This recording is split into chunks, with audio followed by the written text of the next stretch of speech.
This is a Canon 50mm 1.4, but there's something special about it.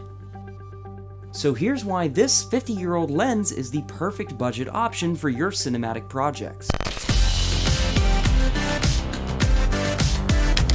Hey guys, Brady here, and today I'm going to show you my favorite go-to manual focus lens for more narrative type projects. This is the 1973 Canon 50mm 1.4 with Super Spectra coating. Couple of specs: it features a focus distance of 0.45 meters, has around 8 aperture blades, and a low light friendly aperture of f1.4 when wide open. This lens launched when Richard Nixon was still president of the United States, so basically it's your nifty 50s grandfather.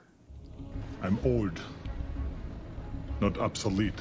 But here's the kicker. It's sharper than some of my modern EF lenses. The build quality is rock solid with an all-metal construction giving way to a smooth manual focus ring with a tactile aperture adjustment ring, providing a satisfying range of f1.4 to f16 fully closed. Now, if you clicked on this video, you're probably in one of two camps. You're either tired of RF and E-mount lenses cannibalizing your wallet, and because of that, maybe you're looking to build up a bit of a glass collection on kind of a budget, or you're interested in experimenting more with vintage lenses for a very specific type look. So let's address both of these camps with one question. Why should you shoot on vintage lenses? The answer is actually quite simple. Character. Let's go ahead and take a look at some of the footage I shot with this lens adapted to some modern cameras. I called on a Monday, waiting for a sign, just sitting in my barrel. Whoa, I need a lifeline.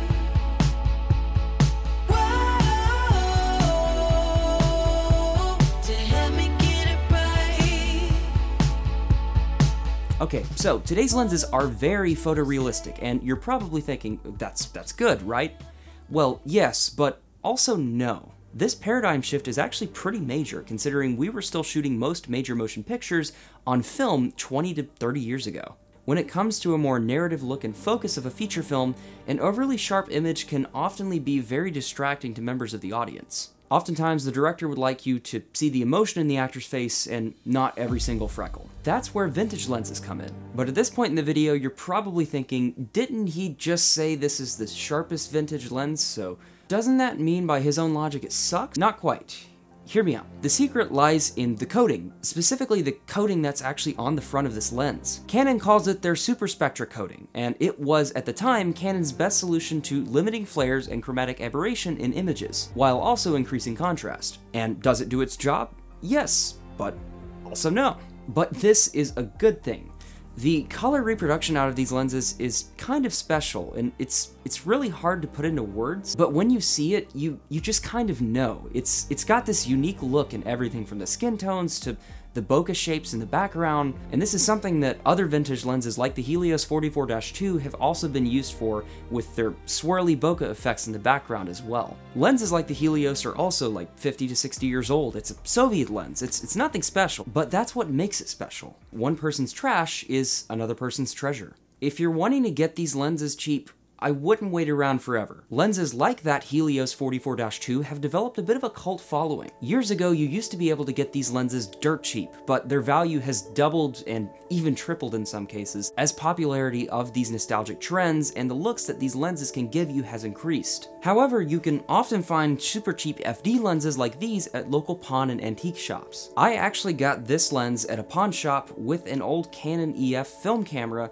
for just $75. Then I turned around, sold the camera for 40 bucks to a buddy, and boom, $35 lens that you cannot usually get for $35. The one thing you want to keep an eye out for on these lenses though is fungus. Sometimes it grows inside the housing of the lens if it's not properly stored, like if the owner left it in a place exposed to moisture for, say, 30 to 50 years. Thankfully though, this one's all clear. And the sharpness of this lens paired with the somewhat timeless look it gives puts it in a bit of an interesting spot. If you're thinking about buying some low to mid-range cinema lenses, say like some Rokinon, you should seriously give some of these old FD lenses a look. Especially if bang for your buck is kind of what you're expecting. You can actually get a full kit of one of these for the price of probably about one Rokinon cinema lens. Sure, those lenses are definitely sharper, but this comes back to the whole bit about shooting narrative pieces.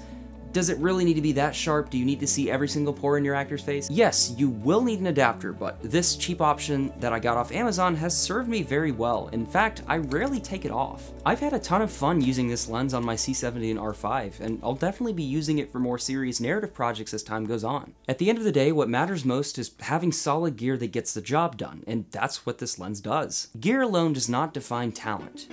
Your creativity and ingenuity will always define you. And that, folks, is why I bought a 50-year-old lens in 2023, and why you should do the same. If you enjoyed this video or found it helpful, consider leaving a like below to let me know.